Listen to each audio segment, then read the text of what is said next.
I'm just called to be able to help with this healing because we as women are these beautiful sensual beings where we are emotion, we are taste, we are sound, we are, all the magnificence of sensuality. And if you look at it and take it apart from sexuality right now, right, because they're two different things, and let's kind of fall in love with who we are as sensual beings.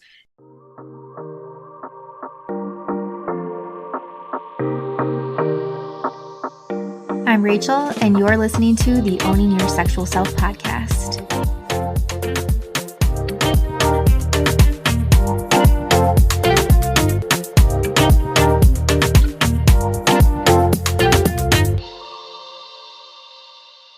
Hey, real quick, are you a woman that is looking to connect with yourself, embrace your power, and reclaim your truth? If the answer is yes, then I have the perfect experience for you. If you haven't yet heard, I am hosting my first ever women's retreat in Tampa, Florida in October this year. October 12th through the 15th. You can join me in the beautiful Tampa area. Really great, especially if you're a Michigander, to get away from this winter weather and enjoy some sunshine. And this is specifically for those that are wanting to really honor your journey, embrace your uniqueness, and help you reclaim your confidence. The HER in the HER retreat stands for honor, embrace, and reclaim. And that's what we're doing. Our retreat is going to be a safe space for women to really come together, get that in-person camaraderie with each other, that womanhood, that sisterhood, share your stories, and grow in a supportive community. This is going to be a sensual girls weekend. I have so many fun, juicy activities planned for us. You are going to learn more about your sensuality, and you're going to feel safe and supported to be able to connect deeper with your woman within and really let her unleash on this weekend and thereafter. So whether you're seeking something that is for healing, personal growth, or simply just break from your everyday routine, the HER retreat has literally something for everyone. So take this as an opportunity to really prioritize your self-care and invest in your own well-being. So don't miss out. We have just a few spots left for this retreat. So you can visit the link in the bio of this show notes. If you follow me on Instagram, you can go to my link in bio there. You could DM me if you want the link, or if you have any other questions. I'd also love to set up a Zoom consultation with you to see if there's any other questions that I can go over with you or any other answers that I can provide to you to make this experience and this offer a fuck yes for you. So check out those links. I would love, love, love to have you there with me. And again, any questions that you have, please reach out. So continue enjoying this show. Thank you, thank you, thank you so much. And I hope to see you in Tampa. Hello, everyone. Have I got a guest for you? I'm just thrilled. This is the amount of people that I get that reach out to me on a pretty regular basis to be on the show are always like so aligned. Very, very seldom do I have to say, no, not a good fit. No, thank you. But man, this guest today, I'm really, really excited. I love reading through people's bios and realizing like how much we have in common with people all over the world.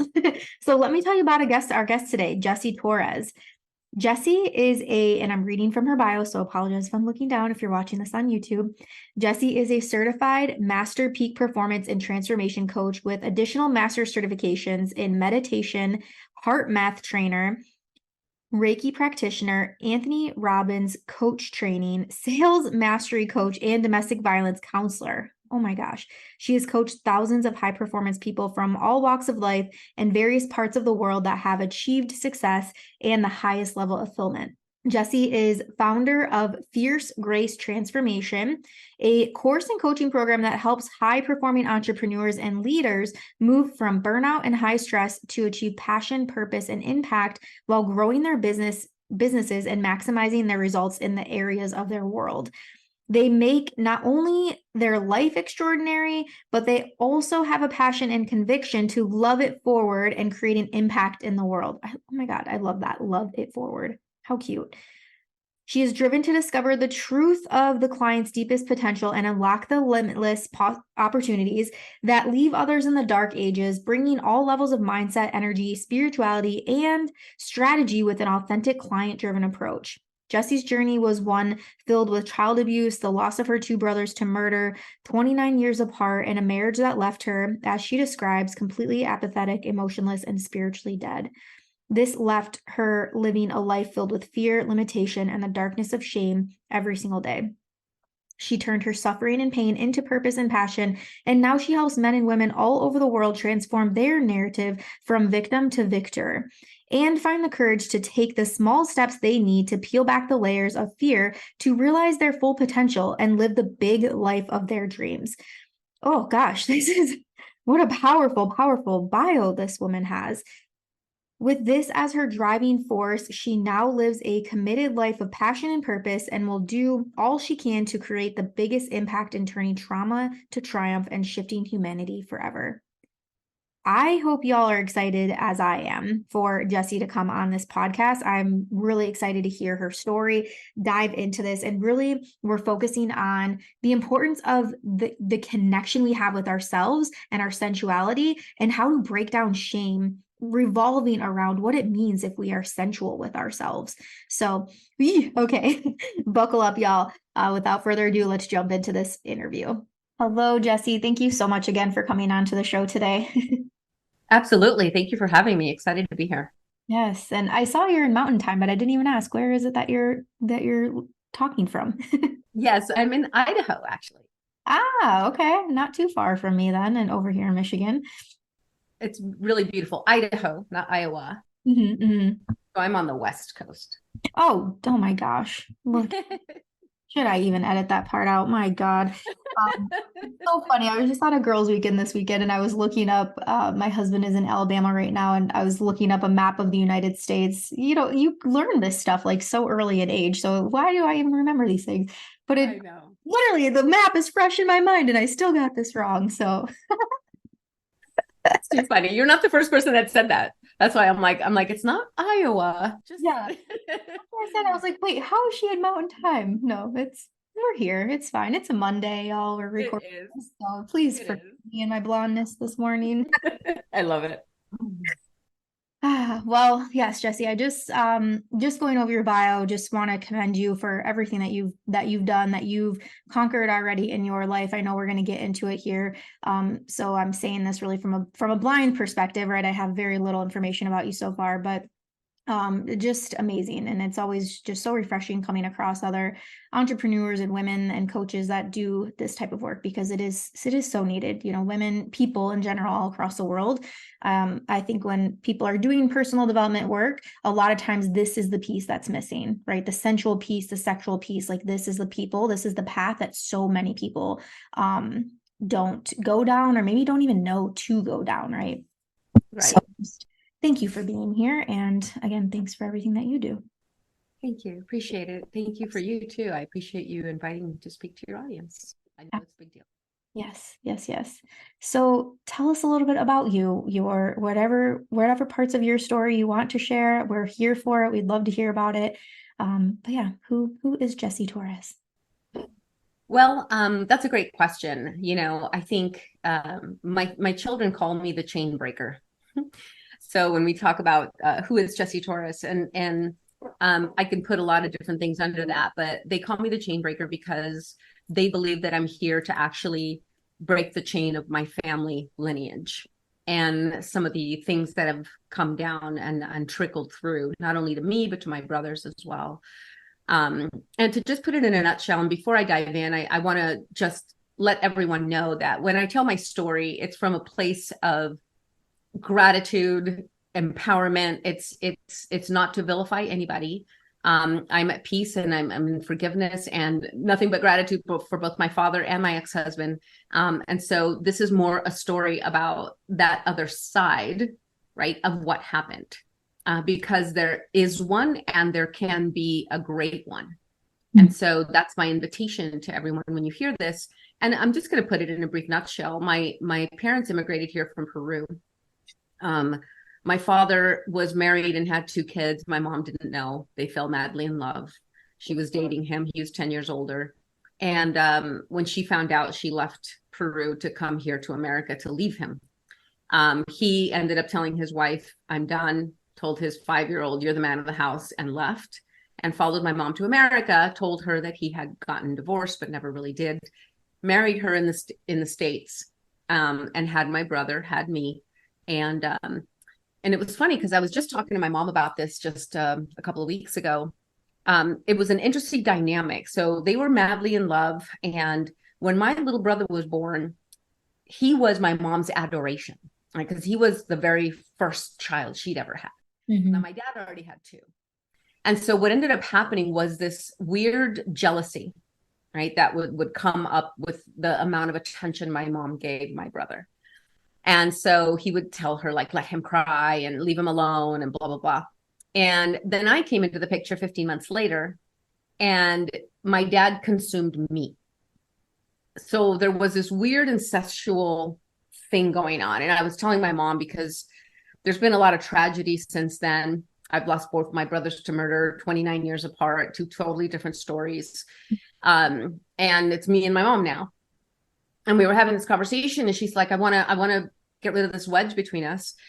And we talked about the possibilities of there being jealousy, because I was basically the other woman. My father took me, and from my first memory was molesting or sexually abusing me in one way or another until I left at 18. And so it was this weird dynamic where the more my dad pulled me, the more my mom leaned on my brother. And there was this weird dynamic happening between these 2 adults and these children. My dad took me to adult parties that he should have been taking my mother, like those kind of things that I have vague memories around. I just remember smoking, drinking, round tables, and, a lot of laughter, all men. So I much more than that, I don't recall. But the point is that at 16, I tried to tell my mother, what was happening. I used the word molestar in Spanish, means to bother or annoy. And my father twisted my words, and my mom believed it. And I never heard another word about it. So from 16 to 18, which it had gotten worse as I got older, I was still running from my father. And my mom, he convinced her to start working nights. So then it made it even worse. All these crazy things. And so what ended up happening is I met a guy when I was 18. I rebelled. I told my dad, you want me home at midnight? Cool. I'll be home at 2. Like I was just out of the house, and my mom would cry, and she'd ask me, like, why are you doing this? And I remember looking at her speechless, but in my mind, I was like, how could you ask me that? And so I would leave, and I met this guy, and he brought me home late one night. My dad was on the porch, and he was furious. And he told my then boyfriend, you get out. He told me to get in the house, and, was verbally bashing me throughout the night. But the next day, my then boyfriend asked me, what's up with your dad? And I said, what do you mean? He was mad because you brought me home late. He said, no, that was not an angry father. That was a jealous man. And when he said that, he opened Pandora's box in me, so much so that I cried for 2 hours and said probably more than he needed to hear, honestly. But what ended up happening is he knew everything now, and he still wanted to be with me. And in my psychology, I thought I was gross. I was filthy. No one would ever want me. No one would ever want to touch me. And he still wanted to be with me. I fell madly in love. And at 18, he got accepted to LAPD. We were going to make a life together. We talked about the house and the white picket fence. And I told my mom I was moving out. And my mom, being of Catholic faith, which all due respect to all faiths, but she was not going to have her daughter live with a man and not be married. So I moved out Monday. I was married Friday. Wow.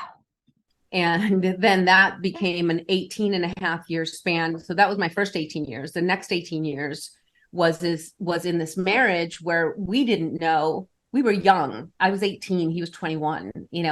We got married and we were in love, but what we didn't know was our emotional trauma that we were bringing to the relationship.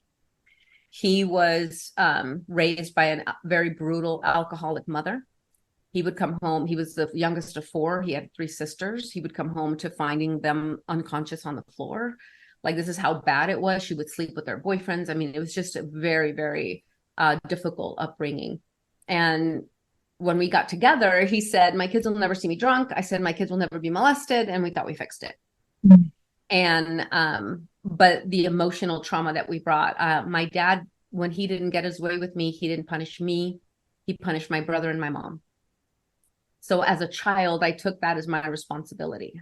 When he got his way, then there was Peruvian music playing, and there was, what do you want for breakfast? What do you want for breakfast? And there was this joy in the house. And so that burden came on my shoulders. And so I brought that into the marriage, and he brought aggressive, vulgar, verbal communication. That's all he knew how to communicate with his mother. And so he was definitely 10 octaves higher than my dad, but it was similar. It was similar. It was familiar. My dad would yell and scream and, get angry. And so that's what he does. So in my psychology, it's like, oh, this is just what men do.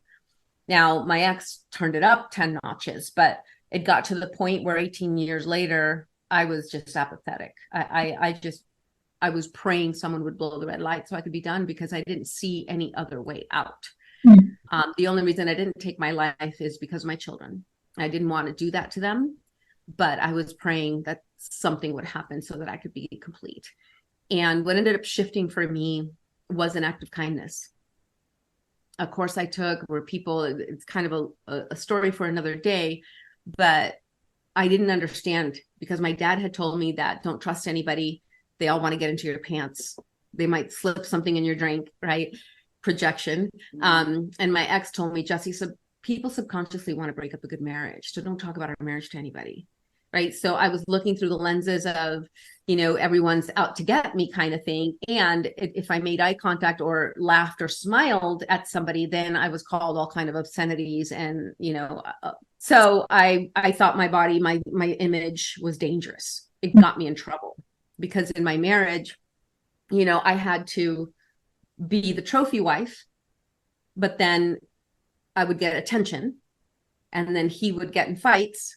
Right. So it'd be like, he would say, you lose something in my wife's pants because you can't take your eyes off her, what. Right. And so I'd be like, so I was hyper vigilant. And so then I would gain weight.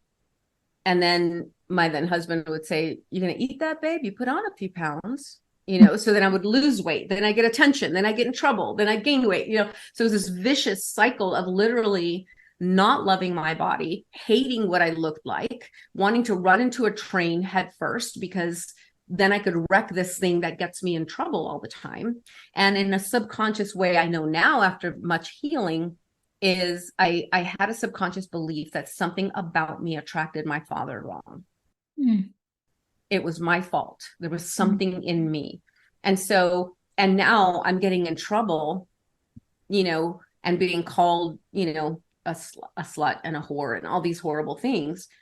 So then I'm like, oh, again, it's my fault. So I need to shut this thing down. So at that stage, I didn't know how to live on this earth. It didn't make sense for me. I had only experienced pain. And so I was at that place where I wanted to die. And when these people were kind to me, I call it a short circuit moment. It was like it short circuited me. And I thought, I don't even know what this is, but if this feeling is available, then life is worth living. Mm-hmm. And that gave me the courage to get out of my marriage. Wow. That created an insatiable hunger to understand. I wanted to understand why my father did what he did, why my mom ignored it, why my husband did what he did, and why I allowed it. And that's when I went on this quest of understanding and learning how to fall in love with this vehicle named Jessie, and how to be able to love all her essence, all her beauty, how to not make wrong who I was as a sensual woman. And it's been quite the journey. So I'll pause there. Gosh, yes, I'm like bringing tears to my eyes. My God. First off, like, thank you for being so vulnerable. And I'm sure you obviously you've done a lot of work to be able to speak so freely and openly about that, and in front of, potentially thousands of people that listen to the show. But my God, that is incredible. And the fact that you were at such a low point, thoughts of suicide, contemplating even intention, right? Like having a plan. That's some serious stuff. And I'm so grateful that these people came into your life and helped you turn it around. And even then, you could have just said, okay, now I've snapped out of it, but you continue to do the work. You continue to like do the womb healing and dig through the shit, right? The why, the root cause of everything. And that makes so much sense now why your children call you the chain breaker. And I mean, rightfully so after that. So, oh gosh. And yeah, so let's continue. So where do you go from them? You start to do this work, I'm assuming, right? The work that we're speaking to today. Yes, absolutely. And and more unfolds. I think that the deeper the healing, the more God and the universe like feed you more information that you're capable of receiving. And I mentioned both my brothers. I lost both my brothers to murder 29 years apart. And my little brother passed away just this last November. And what has unfolded in all of this is a very deep conviction for me to do something with all this pain. Right. My mission is to alchemize pain and turn it into something beautiful. And so I'm in constant ask. So here I am. I thought I had seen my darkest days. What the frick was this uppercut? Like, I did not expect it. I'm like, no, we were doing so good. He, when my older brother passed, and that was such a big shock. My little brother was 15. He idolized my older brother. And from that was in and out of trouble. And he was doing the best he'd ever had. He was taking his little girls to school, helping them with homework. He even opened up a business. It was like the best. And then boom, this uppercut happens. And so I'm in constant ask, if they aren't meant to be here, what do you want with me? Where do I channel this? Mm-hmm. And what has come up and surfaced on many different ways, different people I've talked to, letters that both my brothers have written, even just recently. My mom is going to be moving. She's lived in this place for 30 years. And so I'm still uncovering things that my older brother had written. And I'm just like, oh my God, like, I feel like I'm reading things that he wrote 32 years ago. And like, he's speaking to me. Mm. And my little brother just keeps unfolding. He was pimping, he was doing prostitution. So there's prostitution. There's so much around sexual healing and sexual trauma that has rippled from not even my dad. I understood many years later that my dad was sexually abused by a youth counselor. So again, the ripple effect, right? That this constant, like, when we go unhealed, what ends up happening? We have this unconscious conditioning that happened in our wounding that causes us to repeat these measures. Mm-hmm. And for the ones that have been on the other side of it, if we don't do this healing, it creates so much inner shame. It creates this ripple effect that affects us not just in our sexuality or our sensuality, but in how we show up in the world. I mean, shame was my emotional home. I did not make eye contact with anybody. I looked down at the ground. It kept me safe to do that. Mm-hmm. And now I'm just called to be able to help with this healing, because we as women are these beautiful sensual beings where we are emotion, we are taste, we are sound, we are, all the magnificence of sensuality. And if you look at it and take it apart from sexuality right now, right? Because they're two different things. Mm-hmm. And let's kind of fall in love with who we are as sensual beings. And I get it. Like, it's been a lifetime journey for me. Mm-hmm. Like, I did a bunch of personal development and I got myself to be empowered, but I still wasn't healed. Mm. And it's super important right now because there's so much information out there. There's so much what you can do, which is awesome. But what about the healing? Mm-hmm. Because we can't bypass that piece, because then we're like stacking new software on an old OS, expecting it not to glitch. Yeah. Right. And so I think it's so important that I look at all aspects of sexual abuse, from my older brother with a Catholic priest, He was an altar boy, and that unfolded. My little brother, who my dad took to parties that were inappropriate as well. And, and I'm like, oh my gosh. And what I'm learning is that it wasn't just with me. It was a snowball effect and a ripple out of this abuse that I am convicted to shift and to help others come back to love the self, so much so that we bring back equilibrium to our world. Mm-hmm. Yeah. And I appreciate that you mentioned like the healing, because of course we can do, like the word self-care comes to mind, and it's of course an important thing, something I speak on often as well. But you can only do so much self-care is only going to get you so far, right? Like taking the breaks, doing the rest, taking the baths, like all that's only going to get you so far. And as you just said, the healing, it is cracking open like these shadow sides, these dark things that have happened, and really like pulling them apart, right? Like that's where really true healing, and to feel those emotions, to really allow yourself to feel there. And I guess my next question is, how did you, yeah, so if you were coming from that, as you said, like shame was safety, how did sensuality help you shift that perspective and that lens, and how did you then give yourself permission to feel safe expressing? Yeah, well, again, it's been a journey. It's been a multiple of things. But I think one of the things that helped me, which I was always poo-pooing, is yoga. And yoga, and I still want to practice it more. But I think that was a beautiful way. I was resistant to it because I thought about working out. I got to work out. I got to sweat. I got to move. This is so slow. Like this was many years ago, right? I was just so slow. And now I understand what yoga is, you know what I mean? Which is totally different. My daughter had a 30-day pass to one of these yoga places. She's like, Mom, just go with me. 30 days, just go with me. And I did. And I realized somatically how we have to utilize our bodies to release the energy that is trapped in our nervous system from the hypervigilance that we lived. And so that's one way. Like I remember there was one move where you sit and you put the bottoms of your feet together, and so you're kind of butterflied open. And at first it was like like I can't, like, my body reacted, which I thought, wow, like, okay, I've done all this work here and here, but my body's like, whoa, that's really vulnerable. And I was like, oh, and I just sobbed the whole time we were laying that way. So body is a memory. It holds all the memory. And so somatic work is super important. And what you said, which is something I think that we're afraid of, is to feel our feelings. I think that we think that there's so much that we're afraid we won't stop crying. Yeah. But let me tell you, that is the exact reason you need to, because your body can only hold for so long, and it'll show up in rashes, in illness and cancer. It literally, your body can only withhold so much of that emotion inside of you that needs, like a cork you need to pull. And if you just consistently do the work, you can do it in spurts, but don't be afraid of it.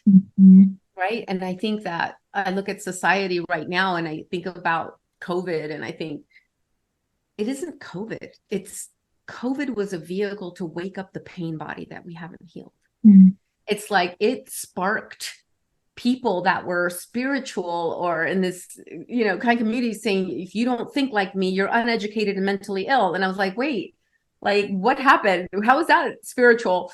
And I realized that it's just the unhealed trauma, that we're waiting for something to just allow us to be expressed because we don't know how to go into those feelings. So we're emoting like a loose fire hose right now. So don't be afraid of your emotions. Invite them, because there's a part of you that's really wanting you to call that part forward, and just hold her. Just hold her. And if we don't do that, we're going to be looking for others to hold that part of us. Yeah. And we're going to get constantly disappointed. So sensuality is a way to be present. It's a way to feel everything, the senses. Look at something beautiful, just stare at it until it causes that emotion. Touch something soft, move your body and allow it to feel, just movement. And it looks beautiful when it's connected to that frequency of just movement. So it's not linear. It's all of these pieces. Yeah. And when we're able to connect to our senses, and I believe it's our connection to the divine, right? It's our primal connection to the divine. When we see something beautiful, right? We like, oh, it takes our breath away, right? It's that moment, it's that God presence, right? When we touch something soft, it triggers a chemical in your body. When you taste something delicious, it's like euphoria, right? Like, but now it's made wrong. Don't eat a peach and have it drip all over you. That's not, it's like, no, that's delicious. Freaking suck the juice out of it, Yeah. right? And so a big part of it is being willing to step outside societal norms. Yeah, and invite in more of that too muchness, right? That's what's coming up for me as you were just speaking, and that's generally what I see in women too. That's the parts when they feel themselves getting there, maybe the overreaction, using air quotes, the overreaction to enjoying that juicy peach, or how I resonate is like when I see a hummingbird. Hummingbirds in my area are very rare, and I literally have hummingbird tattooed on me, like it is. I love My them. favorite bird. I also have a fear of birds. So the fact that I have a bird tattooed on me, many people are confused about. But anyways, my reaction, and I'm looking out the window where I generally see them, I was like, if a hummingbird shows up right now while I'm speaking of this, like the universe is real. um, but my reaction when I see that, and sometimes if I'm out with people are like, whoa, are you okay? Like, cause I'm like, it literally takes my breath away. And I'm like, it's a hummingbird. And they're like, yeah, cool. Like but they just don't get it. Or, I was just in Lutz in Minnesota this weekend on a girls trip, and the leaves are changing, and, going out to this overlook to be able to see all just nature and to be in that and to experience that. And I remember standing out then looking out at these trees and just having that moment of gratitude, which is one of the highest vibrations that we can operate at, right? And yeah, and it is beautiful. It is beautiful to live in that, and to seek more of that, which it sounds like as you speak about, like cultivating this like higher awareness to it, and this heightened awareness to it, to where you walk through life noticing these things naturally, right? And it comes from a very genuine place. It's not coming from forcedness. That's right. And I have this thing that I call sensei reps. And they're just little reps to do to bring you to that connectedness, to bring you to that presence. Little things like go out and buy a lacy bra. Like nowadays we're like so practical, right? We just do what's gonna make things work the way we want, but just buy a lacy bra that's beautiful and just touch it throughout the day. Feel the lace on it and allow it to connect to your femininity, to the, you have that on, right? Like different little reps that you can do to just help you connect to those moments of awe. Yeah. Right. And use words like delicious and luscious, and like what are we so afraid of? Right. We're so afraid of using these words because it means something. And I just call BS on that. We're so afraid. And it blocks us from being able to experience life in its lusciousness, in its amazing, delicious, extraordinary. Yeah. Right. It's like we have to dumb it down. And, I remember I had have a nephew. And I came to a family party, and he said, how are you? And I said, outstanding. And he said, outstanding? Really? Like, and I'm like, yeah, is that okay? And it was just this big, like, discussion that we got into because I used the word outstanding. And I'm like, you know what? I think that it creates a depressed society to dumb down, right? Our language is important. It's vibration, it's frequency. What we speak, we hear, we integrate, right? And we put out into the field. So why are we so afraid of speaking about a luscious peach, right? It's so yummy. It's delicious. It's, and again, these are just a bunch of different ways to start to allow the shame to drop away. And one of the things about shame is it lives in secrecy. And for all your ladies out there, please know you are not alone. You are not alone. Like, I know it feels like you are and that you can't talk about it, I was raised very Catholic and very, I mean, there's so much, let alone my culture and what things mean if you dress a certain way, if you gain weight. Oh my God, it's just, there's so much that's stacked on top of us that we need to do a better job to decide what we allow in our minds. Yeah. And make a conscious decision to wake up in the morning and touch our bodies. I remember I was a long period of time I was single, and I mean, I'm single now, but for this period of time I was feeling really super lonely, and I was literally praying, and I'm just like, there are women out there that don't want sex. There are women out there that are happy not having it. That ain't me. Why did you make me this way if I'm not partnered? Right? Like, oh, and I was just so lonely, and I just longed to be touched. And I remember thinking, I just want that feeling of needing to get out of bed and my lover pulling me back in, and just holding me, and when we can get playful. And the answer that I got crystal clear was, you need to give yourself what you're wanting from another.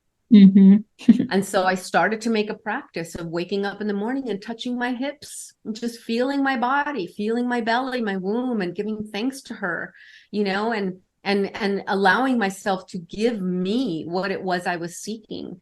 And oh my God, there was tears, there was, laughter, there was eroticism, there was all this stuff. And it's just me.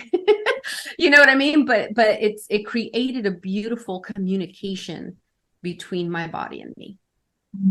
Yeah. And as you say, like embracing that sensuality as a form of liberation.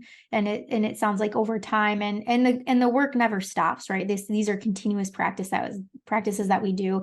And we go through different seasons of life where our preferences are going to change, our desires are going to change, right? All of these things change. We're very fluid beings. But I also preach this, right? Like a pleasure-filled life, a pleasure-driven life, tapping into those senses, really experiencing life at its fullest. And who the fuck cares what other people think, right? If you say luscious or delicious or juicy or wet or whatever it is, that's their shit to deal with, right? Yes. And again, there's a beautiful, elegant way to do it. Just don't be afraid of it. Right? Because sometimes when we're hurt, I use this pendulum. So we were hurt, and we were this damaged self, this wounded self. And then we come out of it, said, we're going to heal. And we swing the pendulum the other way. And we're like, don't you dare tell me. And I'm going to, no, and it's like, that's not congruent either. Yeah. Right. There's this pendulum that comes back to the center here that says, I'm no longer the victim, but I don't need to press myself to you. I just get to be all aspects of my essence.